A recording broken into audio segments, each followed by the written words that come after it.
Our goal in this video is to discuss basic properties of rings, but before we begin, let's first remind ourselves of some basic terminology, what a ring is, what a unit is, what a zero divisor is, so on and so forth. So just to recall, a ring is a set R with two binary operations, plus and times, satisfying the following axioms. So for all A, B, and C in R, we have, well, if A and B and R are both in R, then A plus B is in R. We call this closure under addition. So we say that R is closed under addition. We have that A plus B plus C is the same as A plus B plus C. So we call this associativity of addition.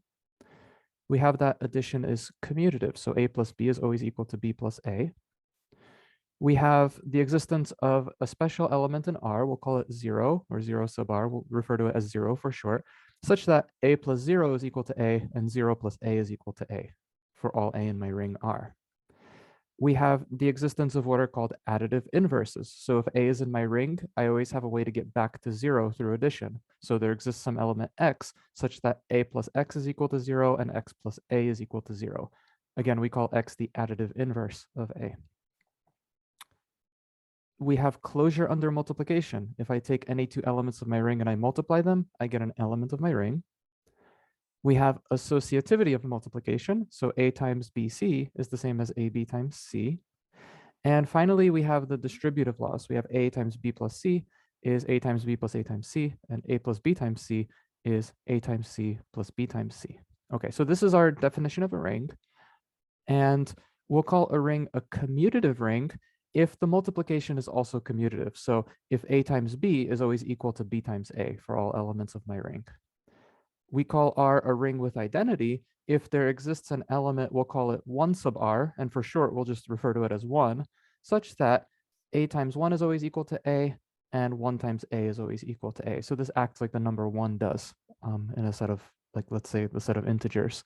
So again, one important caveat is our definition of ring does not include multiplicative identity. In some sources that you read, you might see that those sources do include 1 as an element of a ring. So in some sources, a ring is something that always includes a multiplicative identity. So just to be clear about that. There are also special elements of our ring that we'll be studying. Namely, there are elements called zero divisors. So a non-zero element A is called a zero divisor if there's some other non-zero element B that I can multiply it by to produce 0. So we saw examples of this in the last video. An element is called a unit. So if I have a ring with identity, an element A is called a unit if it is essentially invertible under multiplication. If I could find some C in my ring such that A times C is 1 and C times A is equal to 1. All right, so we'll call these elements units. Okay, so now we can begin to prove some basic properties about rings. So the first thing we'll prove is that the 0 element is actually unique. There's only one such element in my ring. So let's suppose that we have two elements. So I'll say suppose that we have two elements, I'll call them 0R and 0R prime are in my ring, such that A plus 0R is equal to A, which is the same as 0R plus A, and A plus 0R prime is equal to A is equal to 0R prime plus A. And this is for all A in my ring. Well, then in particular, we have, if I substitute A is equal to 0R prime, so this will tell me the first equation, if I let A be 0R prime, that's an element of my ring, I'll get 0R prime plus 0R is equal to 0R prime is equal to 0R plus 0R prime. Similarly, if I substitute 0R into my second equation here, I'll have 0R plus 0R prime is equal to 0R is equal to 0R prime plus 0R. Right, so I'm making the substitution. Again, in the first equation, I'm letting A be 0R prime. In the second equation, I'm letting A be 0R, and I'm producing these two. Okay, so what does this lead me to? Well, then I have 0R. How can I rewrite this? Well, 0R, for example, I know it can be written as 0R prime plus 0R. Right, I have this equality here. So 0R can be written as 0R prime plus 0R. And how can this be rewritten? Well, I know 0R prime plus 0R is 0R prime. So I know right away that this is equal to 0r prime, and I've shown that 0r and 0r prime have to be equal to one another. So I've completed my proof of uniqueness. Okay, our next proof is to show that the additive inverse of any element is unique. So if A is an element of my ring, the element X that I can add to it to produce 0 is unique. There's only one such element X for every A. Okay, so I choose an A. The resulting X that I can find to add to A is unique. Okay, so let's prove this. So I'll say, suppose that A plus X1 is equal to 0 is equal to X1 plus A, and A plus X2 is equal to 0 is equal to X2 plus A, right? So suppose that I have two such elements, X1 and X2, that behave this way for a fixed A. Well, what does that get me? I can say X1. Well, I know that this is 0 plus X1. What does that tell me? Well, I know I can rewrite 0 as X2 plus A. So let's do that. I'm going to have X2 plus A plus X1. Now, what do I know? I know that my addition is associative, so I can move these parentheses. Right? I know my addition is associative, so I can write this as X2 plus A plus X1. Well, what do I know now? I know that A plus X1 is equal to 0. So let's rewrite that. I'll get X2 plus 0. And what is X2 plus 0? That's just X2. So I could say hence X1 is equal to X2. And so this element is unique. We have an unique additive inverse. Okay, so now that we know that this element is unique, we can give it a name. So we'll write negative A for the solution X. So negative A is going to be the name of the solution to this equation. And we'll simply have that A plus negative A is equal to 0. Another notation that we'll use is anytime we encounter B minus A, we'll take this to mean B plus the additive inverse of A, so B plus negative A. So this is going to be the meaning of our notation B minus A. Okay. Okay, so now that we've established some of these basic facts, we can prove a cancellation law for addition. So if I take any three elements of my ring, A, B, and C, and I have that A plus B is equal to A plus C, then this will always imply that B equals C. So in essence, we can cancel out these A's. So we'll prove that this always works. So let's prove this. Okay, so I'll suppose that A plus B is equal to A plus C. Okay, so we'd like to get rid of these A's. And normally when we're working with integers or real numbers or anything like that, we just subtract A from both sides. In this case, what does that mean? This just means add the additive inverse of A to both sides. So I could say then negative A plus B is equal to negative A plus C. All right, so I've added the additive inverse of A to both sides. So I can then use associativity to move parentheses. So I get negative A plus B is equal to negative A plus C. And I know that negative A plus A is 0. So I end up with 0 plus B is equal to 0 plus C. And so I'm left with the conclusion that B is equal to C. So we've proved our cancellation law. So finally, I'd like to point out that similar proofs and similar properties hold for multiplicative identities and multiplicative inverses. So if I have a ring with identity 1, then this element 1 is the unique element of R, such that A times 1 is A, and 1 times A is equal to A. So I encourage you to try this as an exercise. It's a similar proof to what we did with addition. So in particular, 1 is unique if it exists.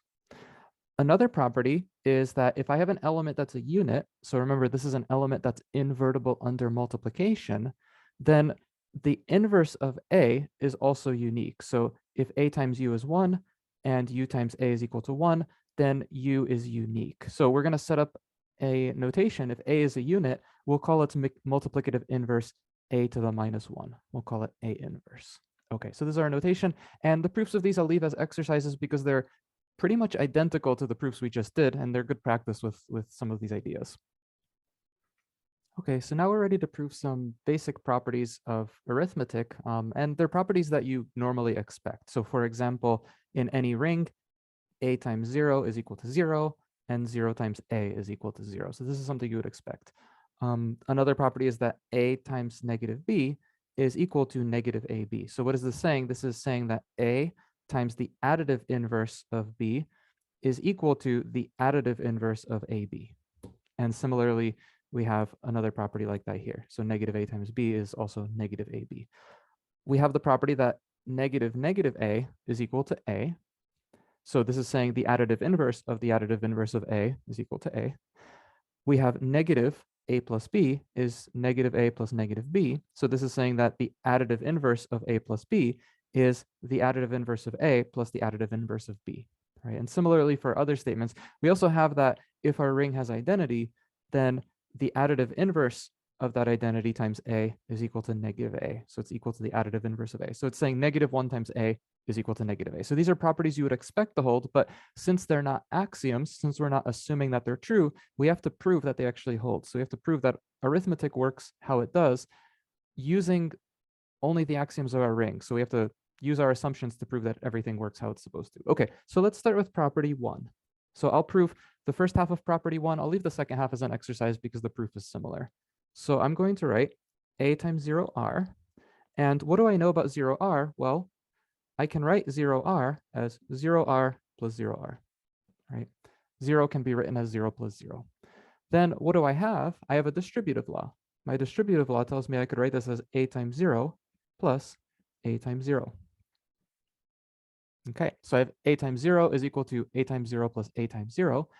And what can I do now? Well, let's rewrite this left-hand side. So this left-hand side, I'm going to write it as a times 0r plus 0r, right? So a times 0 plus 0 is equal to a times 0r plus a times 0r. Now what am I going to do? Now I'm going to use my cancellation law. Now the cancellation law that we proved earlier. So I can cancel these two out, and I have that 0r is equal to a times 0r. Okay, so that finishes the proof of 1. And I'll say that 0r times a is equal to 0r is similar. So I encourage you to try that on your own. Okay, so that's 1. Okay, so now let's prove 2. So what I'm going to do is I'm going to consider this equation ab plus x is equal to 0. And we showed earlier that this equation always has a unique solution. Okay, so by definition, x is equal to negative ab is a solution. All right, so ab is an element of R, negative ab by definition is its additive inverse. So this is a solution. What if I consider x is equal to a times negative b? So what if I say let x is equal to a times negative b? Well, let's see what we end up with. We're going to have a times b plus a times negative b. I can pull out an a using my distributive law. So this is a times b plus negative b. So we could write it this way, let's say. And what is this going to equal? Well, this is a times 0, b plus negative b is 0. And a times 0, we just showed, is equal to 0.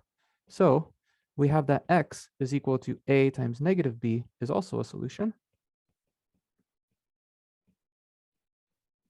And by uniqueness, well, by uniqueness, we know that there can only be one solution. So that means that these two x's actually have to be the same. We have that a times negative b has to equal negative ab, right? The point being that this equation up here has only one solution, and we found two solutions, namely x is equal to negative ab is a solution.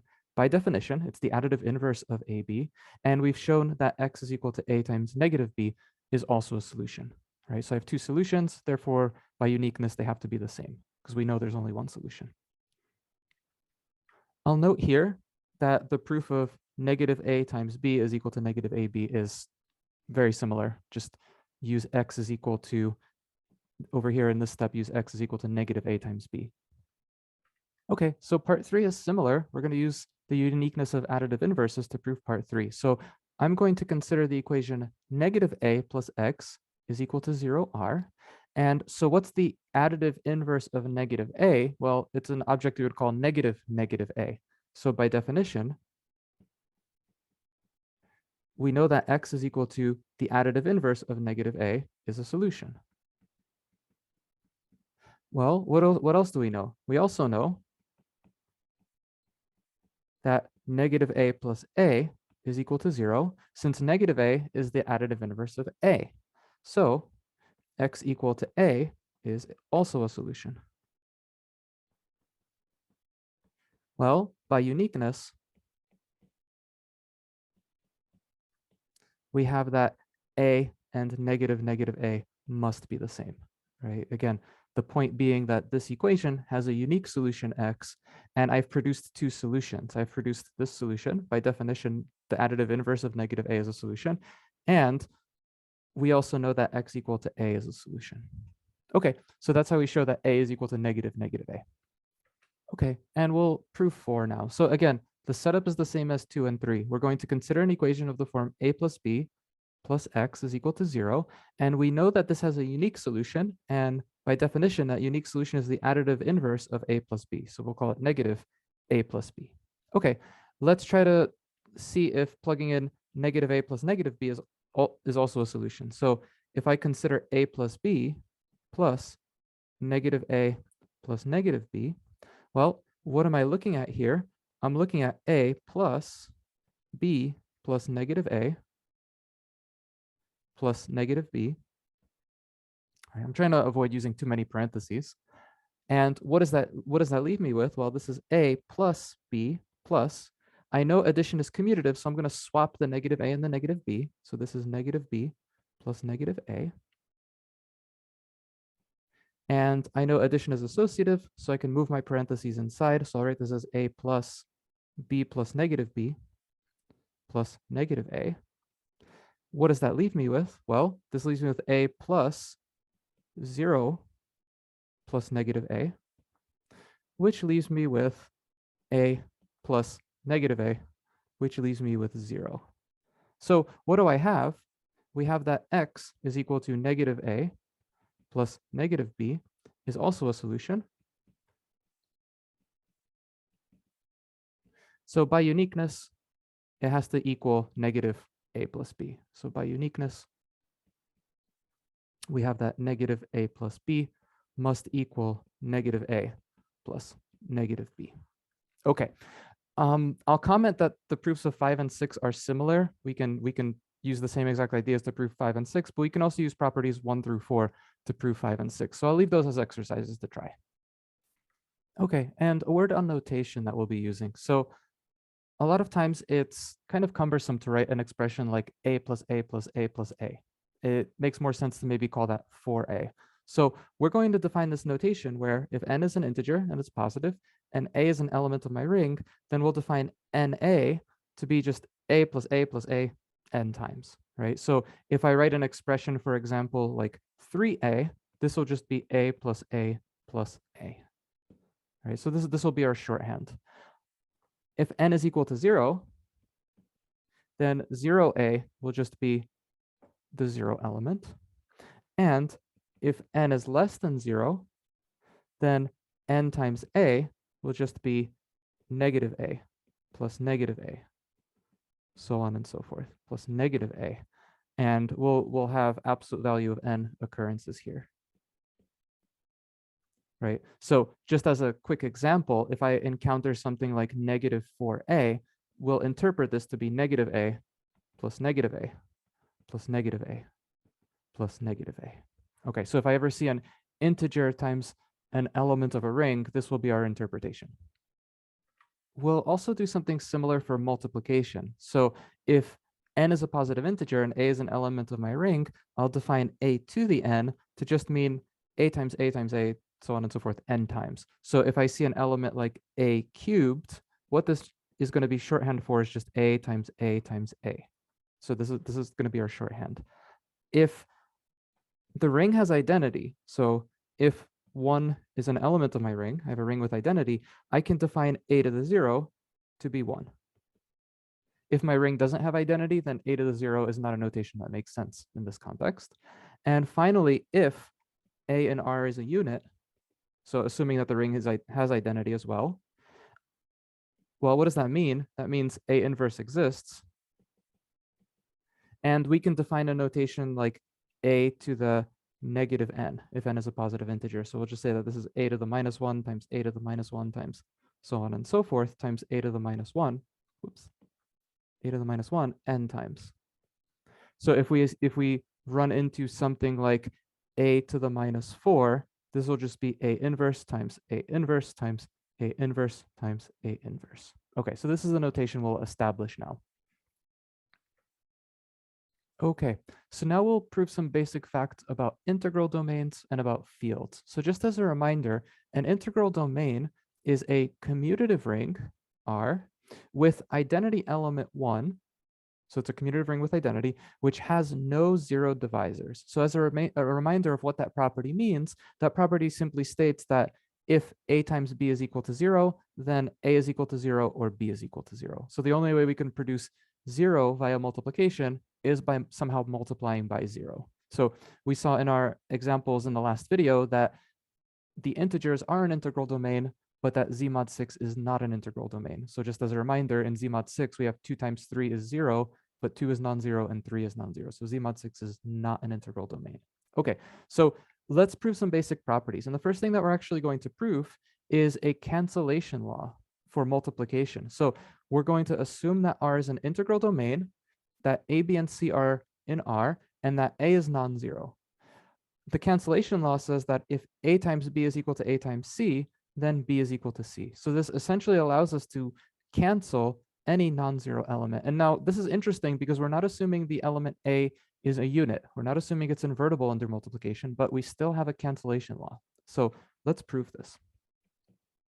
So I'll suppose that A times B is equal to A times C. Okay, well, if we want to use the fact that R is an integral domain, we want to use the special property that integral domains have, we need to somehow get a 0 on one side of our equation. So how are we going to do that? Well, let's subtract everything over to the left-hand side.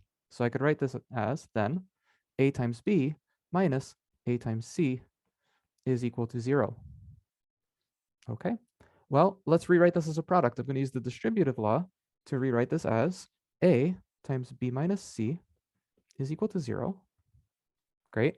And now we have a product of two things and it equals 0. So since R is an integral domain, so use int dom for short, we have that A is equal to 0 or B minus C is equal to 0. Those are the only two possibilities, right? I now have a product of two things equaling 0. So either A is 0 or B minus C is equal to 0. So we've written these possibilities down. But wait a second, by assumption, we have that A is non-zero. So we can cross this out right away. The only possibility is that B minus C is equal to 0. Well, if B minus C is equal to 0, I can then conclude, hence, B is equal to C. And that finishes my proof. Okay, so now let's prove something about fields. But first, we'll recall what a field is. So remember, a field is a commutative ring R with identity, and the identity 1 is not equal to the additive identity 0, where every non-zero element is a unit. So let's recall what a unit is. So a unit is just an element that has a multiplicative inverse. So if A is a non-zero element, then there exists an element called A inverse, such that A times A inverse is 1, and A inverse times A is 1. And now, since this is a commutative ring, I don't need to write both A times A inverse is 1 and A inverse times A is 1, but I'm just following the definition from earlier. Okay, so what is our theorem about fields? Well, it turns out that every field is actually an integral domain.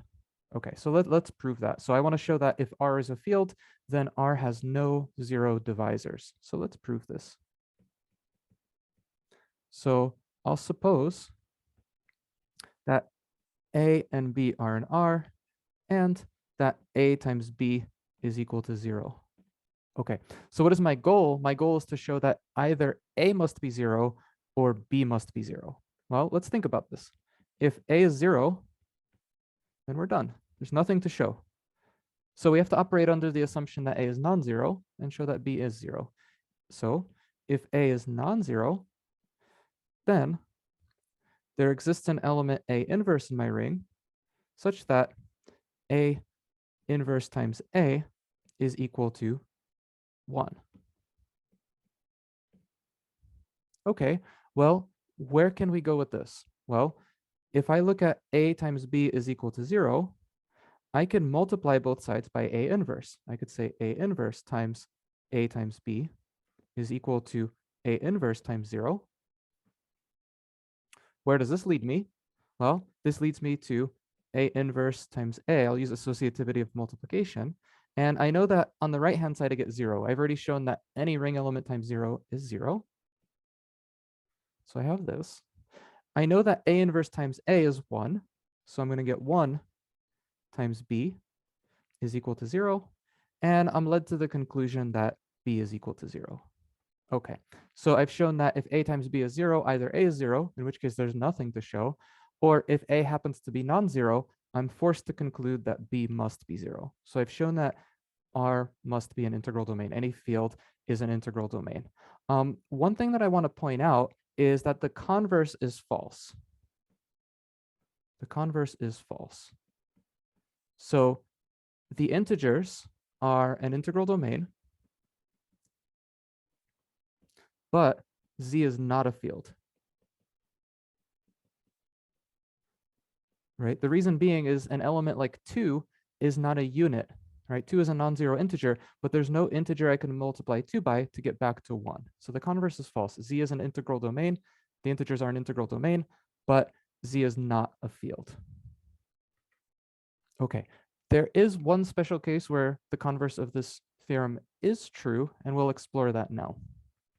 Okay, so let's prove this very special case of the converse of the statement. So this says that if R is a finite integral domain, so if R only has finitely many elements, and we've seen examples of rings with finitely many elements. Z mod n is a ring with n elements. This is saying that if R is a finite integral domain, then R must be a field. Okay, so in general, an integral domain is not a field. For example, the integers, like we just saw, but a finite integral domain is always a field. So let's prove this. So what I'm going to do is I'm going to write R as A1, A2, up to AN. So we have that the cardinality of R is N.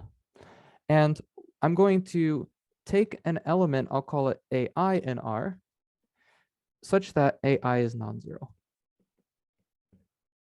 Okay, great. So what am I going to do now? I'm going to take this AI and multiply it against every single element in R. So I'm going to create this new set A. So consider the set, I'll call it capital A. And this is the set of elements AI times A1, AI times A2, so on and so forth, AI times AN. What I'm going to claim is that A is equal to R. And we only need to show, because R is closed under multiplication, so we just need to show that the cardinality of A is N, that A also has N elements, because I know that all the elements in A are elements of R because of the ring is closed under multiplication. So what can we do? Well, one thing to notice is that if I take two elements of A, so if I take AI times AJ, and it happens to be the same as AI times AK, by our cancellation law, right, I know I'm allowed to cancel non-zero elements. So I could cancel these two. We have that AJ is equal to AK. Right? So what does this tell me? If I write the contrapositive of this statement, the contrapositive says that if AJ does not equal to AK, then AI times AJ does not equal AI times AK. Hence, A contains n distinct elements. I've shown that all the elements of A are different from one another. So A is equal to R. Okay, great. How does that help me? Well, thus, I know that 1 is an element of A. In other words, there exists a J, and J is strictly between 1 and n, such that AI times AJ is equal to 1, right? 1 has to be either AI times A1 or AI times A2 or anything up to AI times AN. One of those elements has to be 1. We'll call it AI times AJ. But what does this tell me? This tells me that AI is a unit. And so I've shown that any element, any non-zero element in my ring is a unit. Remember, I've chosen AI to be a ring element, which was non-zero, and I've shown that AI must be a unit. So by definition, this shows that R must be a field.